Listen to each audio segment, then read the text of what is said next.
Hello guys, welcome to the good chemistry. और previous video में हमने नॉन इक्वेशन पूरी पढ़ ली थी। इस वीडियो में हम नॉन इक्वेशन और इक्विलिब्रियम कांस्टेंट, ये इक्विलिब्रियम कांस्टेंट की बात हो रही है, equilibrium constant and non equation के बीच में कह सकते हो रिलेशन देखेंगे या समझेंगे कैसे इक्विलिब्रियम कांस्टेंट भी हम निकाल सकते हैं नॉन इक्वेशन की हेल्प से। तो देखो, मैंने प्रीवियस वीडियो में आपको एक चीज बताई थी, याद है आपको? गिब्स फ्री एनर्जी होती है माइनस NF। ये पता है आपको, N होता है number of moles of electron transfer, F होता है फैराडेज कांस्टेंट और ये E नॉट यहाँ पर स्टैंडर्ड की बात होती है, तो ये होता है सेल पोटेंशियल। ये मैंने आपको बताया था, ठीक है। अब थर्मोडायनेमिक्स में जो गिब्स फ्री, और ये क्या होता है ये भी जान लो, कि चेंज इन फ्री एनर्जी होती है, चेंज इन फ्री एनर्जी, और यहाँ पर इसको नाम है गिब्स एनर्जी, जी को गिब्स। तो ये मैंने आपको पढ़ाया था। थर्मोडायनेमिक्स में ये G नॉट का एक और इक्वेशन होती है, minus RT natural log of K, minus RT natural log of K। यहाँ पर ये K क्या है? ये K है इक्विलिब्रियम कांस्टेंट, ये R क्या है? Gas constant. सब मैं आपको नेक्स्ट इक्वेशन में बता चुका हूँ। तो ये भी आपकी G नॉट की इक्वेशन है थर्मोडायनेमिक्स में। थर्मोडायनेमिक्स में G नॉट की इक्वेशन ये होती है, ठीक है। तो अब मुझे एक बात बताओ, ये लेफ्ट हैंड साइड दोनों का इक्वल है, delta G not delta G not. तो ये राइट हैंड साइड को अगर मैं इक्वेट करूं, दोनों के राइट हैंड साइड को अगर मैं इक्वेट करूं तो क्या होगा? तो मैं करता हूं माइनस NFE नॉट, स्टैंडर्ड की बात हो रही है, is equal to minus RT natural log LN, मतलब natural log of K। K क्या आपका? Equilibrium constant. अब मैं अगर इस पूरी इक्वेशन को माइनस NF से डिवाइड करूं, माइनस NF से, तो क्या होगा? माइनस NF से मैं डिवाइड कर रहा हूँ, दूसरे कलर से करके दिखाता हूँ आपको। माइनस NF, इसको भी पूरी को माइनस NF से मैंने डिवाइड कर दिया, तो क्या बचेगा? माइनस से माइनस गया, N से N गया, F से F गया। तो लेफ्ट हैंड साइड में क्या बच गया आपका? ये स्टैंडर्ड सेल पोटेंशियल। और राइट हैंड साइड में आपका क्या बचा? माइनस से माइनस कट गया और आपका बचा RT, नीचे NF और ये नेचुरल लॉग ऑफ K। ये आपका बन गया फिर, ठीक है। तो आप देख सकते हो वैसे ये रिलेशन आपका आ चुका है इक्विलिब्रियम कांस्टेंट का, ठीक है, रिलेशन आपका आ चुका है। अब मुझे एक बात बताओ, अगर मैं R की वैल्यू, क्योंकि गैस कांस्टेंट होता है, क्या होता है? 8.314 जूल पर केल्विन पर मोल, जूल पर केल्विन पर मोल। T अगर मैं, ये स्टैंडर्ड की बात हो रही है, स्टैंडर्ड कंडीशन की बात हो रही है, तो टेम्परेचर होना चाहिए 25 डिग्री सेल्सियस, या फिर केल्विन में बोले तो इसमें 273.1.5 ऐड करेंगे, हो जाएगा 298.15 केल्विन, ठीक है। तो मैं R की वैल्यू पता है, T की वैल्यू पता है, और F की वैल्यू होती है, फैराडेज कांस्टेंट की वैल्यू क्या होती है? अप्रोक्सीमेटली होती है 96,500 कूलम पर मोल। तो ये तीनों वैल्यू दिख रही है ना आपको? ये तीनों वैल्यू अगर मैं इसमें प्लग इन करूं तो क्या होता है? ये तीनों वैल्यू मैं इसमें प्लग इन करूं तो क्या होता है? इसमें डालूं तो क्या होता है? तो डाल के देखते हैं। तो हमारा यहाँ तक आ गया था E naught is equal to RT by NF। हमारा कहाँ तक आ गया था? E नॉट, ये standard cell potential is equal to RT by NF natural log of K। ये K क्या है? Equilibrium constant.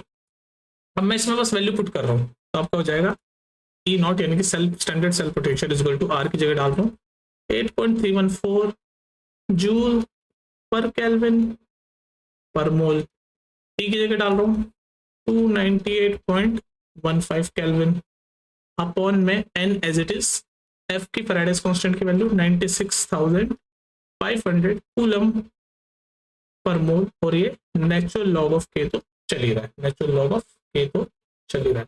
अब आप इसको कैलकुलेटर में सॉल्व करो, पहले तो ये देखो यूनिट देख लो, पर मोल से पर मोल कटेगा, ये पर केल्विन में डिवाइड में होगा तो ये कटेगा, ये कटेगा, आपका क्या बच जाएगा? यूनिट जूल पर कॉलम बच जाएगा, जूल पर कॉलम। और मैं आपको बता चुका हूँ जूल पर कॉलम क्या होता है? वोल्ट ही होता है। जूल पर कॉलम को वोल्ट भी बोल सकते हो।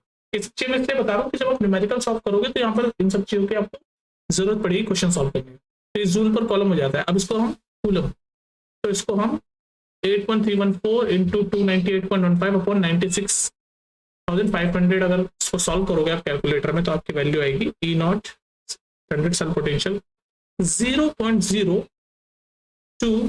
0.57 और ये नीचे n तो है ही, natural log of K, natural log of K. तो आप देख सकते हो कि आपका रिलेशनशिप आ चुका है, ये एक फॉर्म है, रिलेशनशिप आपका आ चुका है। ये क्या, ये देख लो, इक्विलिब्रियम कांस्टेंट और सेल पोटेंशियल के बीच में रिलेशनशिप आपका आ चुका है। तो ये तो नॉन इक्वेशन भी तो ऐसी थी, नॉन इक्वेशन ऐसी नहीं थी, वन ऑफ एक फॉर्म नॉन इक्वेशन की थी कि e not is equal to 0.0257 upon n, natural log of वहां क्या था, वहां क्यू था, क्यू क्या था, रिएक्शन कोशेंट, याद है आपको। तो ये नॉन इक्वेशन और इक्विलिब्रियम कांस्टेंट में रिलेशन आपका आ गया यहाँ पर, ठीक है। तो ये एक वन ऑफ द फॉर्म है जिसमें हम रिलेशन बता रहे हैं cell potential, standard cell potential, ये स्टैंडर्ड सेल पोटेंशियल और इक्विलिब्रियम कांस्टेंट के बारे में।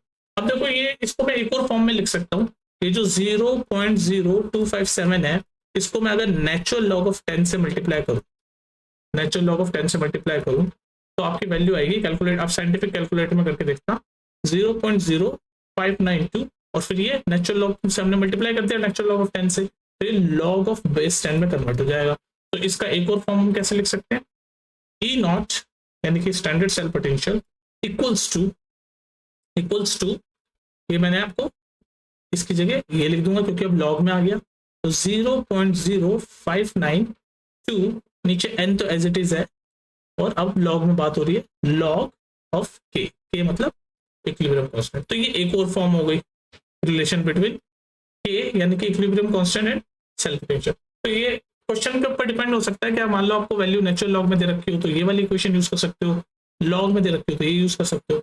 अच्छा, मैं आपसे अगर एक चीज पूछूं, अगर मैं आपसे एक चीज पूछूं कि आपका जो गैल्वेनिक सेल है,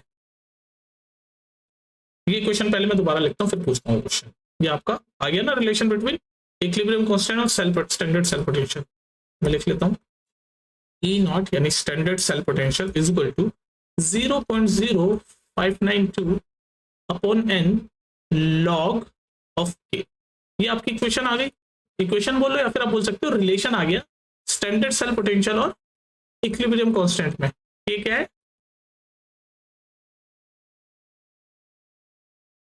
इक्विलिब्रियम कांस्टेंट, ई नॉट क्या है, स्टैंडर्ड सेल पोटेंशियल, एन क्या है, number of moles of electron transport in the redox reaction, number of moles electron transferred in redox reaction, ठीक है। अब यहाँ ये आपका रिलेशनशिप आ गया स्टैंडर्ड सेल पोटेंशियल लॉग के बीच में। अब मुझे एक बात बताओ, हमने गैल्वेनिक सेल पढ़ा है, गैल्वेनिक सेल की इक्वेशन कैसे होती थी, याद है आपको, ये होती थी ना equation, Zn plus Cu2 plus gives Zn2 plus Cu, ये रिडॉक्स रिएक्शन होती थी ना, ये रिडॉक्स रिएक्शन होती थी। ये देख लो यहाँ पर आपका लूजिंग ऑफ इलेक्ट्रॉन हो रहा है तो ये ऑक्सीडेशन हाफ है, यहाँ पर आपका गेनिंग ऑफ इलेक्ट्रॉन हो रहा है तो ये रिडक्शन हाफ है। ये होती है रिडॉक्स रिएक्शन, मतलब जहाँ पर रिडक्शन ऑक्सीडेशन दोनों साइमल्टेनियसली होता है तो उसको रिडॉक्स रिएक्शन बोलते हैं। तो यहाँ पर कितने number of moles of electron transfer हो रहे हैं, 2, तो देखो 2। जब हम इनकी हाफ ऑफ रिएक्शन लिखते थे, जब ये ऑक्सीडेशन हाफ लिखते थे तो कैसे होती थी, ये ऑक्सीडेशन हाफ कैसे होती थी, Zn become Zn2 plus by losing कितने इलेक्ट्रॉन, ये देखो बाय लूजिंग 2 इलेक्ट्रॉन, और ये रिडक्शन हाफ लिखते थे तो कैसे होती थी, Cu2 प्लस गेन 2 इलेक्ट्रॉन, ये जो जिंक ने 2 इलेक्ट्रॉन लूज किए वो कॉपर 2 प्लस ने गेन किया और वो कॉपर सॉलिड बन गया। तो यही होता था। तो कितने इलेक्ट्रॉन का ट्रांसफर हो रहा है देख लो आप, 2 इलेक्ट्रॉन का ट्रांसफर हो रहा है, 2 इलेक्ट्रॉन का। तो यहाँ पर n की वैल्यू क्या होगी, n क्या होता है, number of moles of electron transfer in redox reaction. तो कितने number of moles of electron का ट्रांसफर हो रहा है, 2 इलेक्ट्रॉन।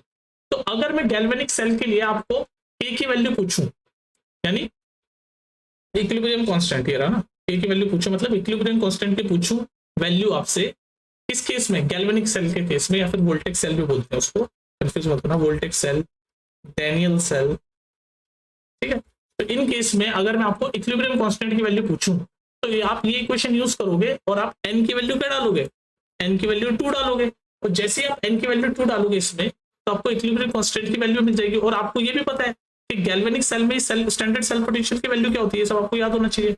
स्टैंडर्ड सेल पोटेंशियल यानी कि वोल्ट कितना होता था गैल्वेनिक सेल में, याद है, भूल गए, 1.1 वोल्ट।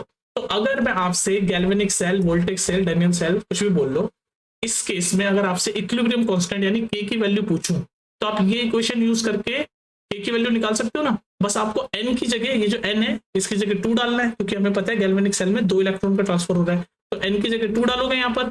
और ये स्टैंडर्ड सेल पोटेंशियल की वैल्यू भी आपको पता है गैल्वेनिक सेल में कितनी होती है, 1.1 वोल्ट। तो एन की जगह 2 डालोगे, ई नॉट की जगह 1.1 वोल्ट डालोगे, और फिर आप ये लॉग के यानी कि के की वैल्यू फाइंड कर लोगे। तो आप ये मैथमेटिक का काम है आपका, मैं आपको दोबारा लिख के दिखाता हूँ।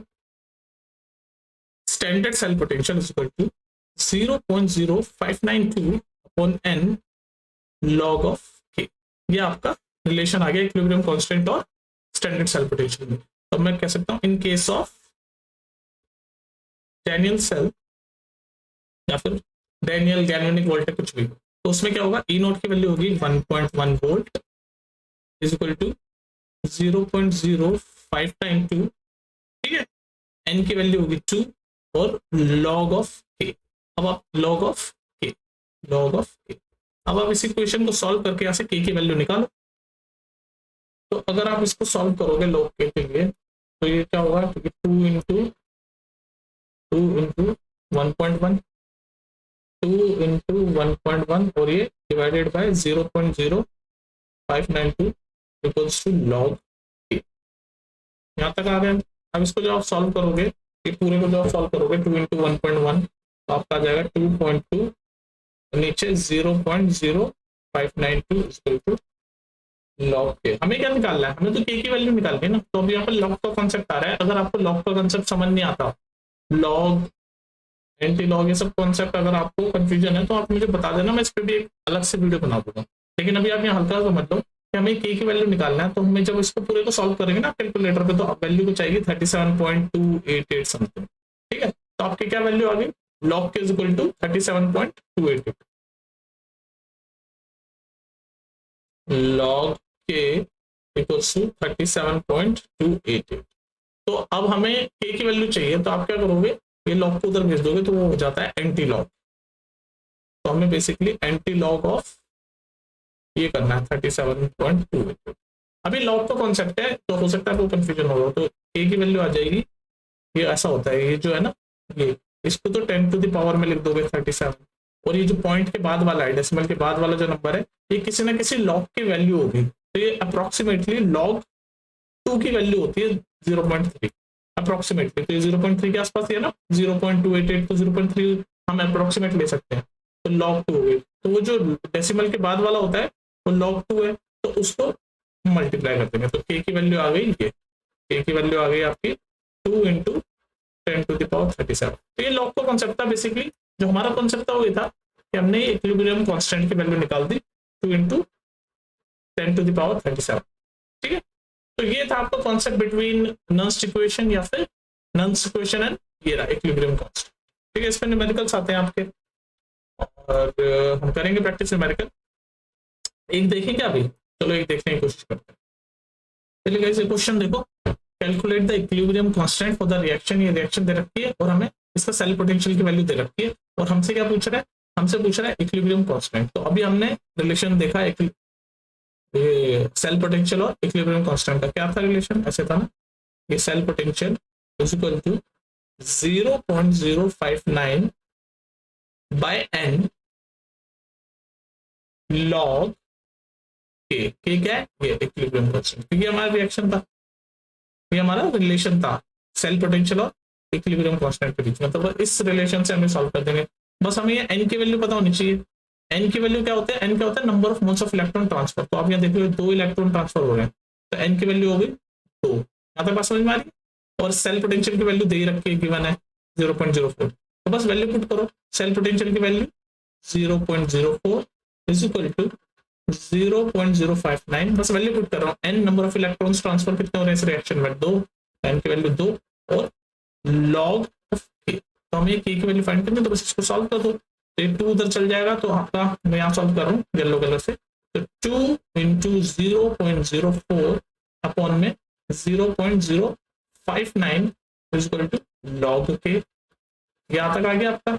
अब आप इसको जब पूरा सॉल्व करोगे तो क्या आएगा आपका, तो log k is equal to ये आएगा। तो जब इस पूरे को सॉल्व करोगे ना 2 इंटू 0.04 अपॉन 0.059, नेक्स्ट पेज में करता हूँ।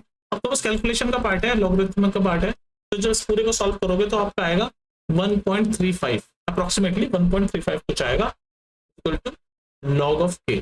अब हमें तो k की वैल्यू चाहिए, हमें तो इक्विलिब्रियम कांस्टेंट ये चाहिए। तो ये लॉग जब इधर भेज देंगे तो क्या हो जाएगा, k की वैल्यू हो जाएगी एंटी लॉग, ये लॉग इधर चला गया ना दूसरी साइड, तो हो जाएगा एंटी लॉग ऑफ 1.35। अब एंटी लॉग का कॉन्सेप्ट ऐसा होता है कि जो डेसिमल से पहले वाला है जो नंबर है, इसको तो 10 टू द पावर में लिख देते हैं, मतलब 1 है डेसिमल से पहले तो 10 टू द पावर 1, और ये जो 0.35 है ये किसी ना किसी लॉग की वैल्यू होगा। तो लॉग 2 की वैल्यू होती है 0.3 समथिंग अप्रोक्सीमेटली। तो ये जो डेसिमल के बाद वाली जो वैल्यू है ना, ये log 2 है, तो उसको मल्टीप्लाई कर दो 2 into 10 to the power 1 which is equal to around 20 approximately. तो k की वैल्यू आ गई 20, इक्विलिब्रियम कांस्टेंट की वैल्यू आ गई 20। ये एंटी लॉग वाला अगर कॉन्सेप्ट आपको समझ नहीं आ रहा तो आप बता देना मुझे, मैं लॉग एंटी लॉग आपको एक डिफरेंट वीडियो बना दूंगा। पर यहाँ जो वीडियो का पर्पस है वो ये है कि आपको इक्विलिब्रियम कांस्टेंट का सॉल्व करना आना चाहिए, और क्या कैसे ये आया, ये इक्वेशन कैसे आई, ये सब पता होना चाहिए। इस वीडियो का पर्पस ये है, ठीक है। चलो फिर मिलते हैं नेक्स्ट वीडियो में, इसको अच्छे से रिवाइज करो, कुछ क्वेश्चन हो तो मुझसे पूछ लेना। नेक्स्ट टॉपिक में हम शायद वो पढ़ेंगे, कौन सा रहेगा अब आपका, लॉग इक्विलिब्रियम हो गया, नॉन स्टिक इक्वेशन हो गया, सेल पोटेंशियल सब हो गया, क्या रहेगा अभी आपका वो उस पर चलेंगे हम, मोलार कंडक्टिविटी और ये सब, उसको वो पढ़ेंगे, ठीक है। चलो फिर मिलते हैं नेक्स्ट।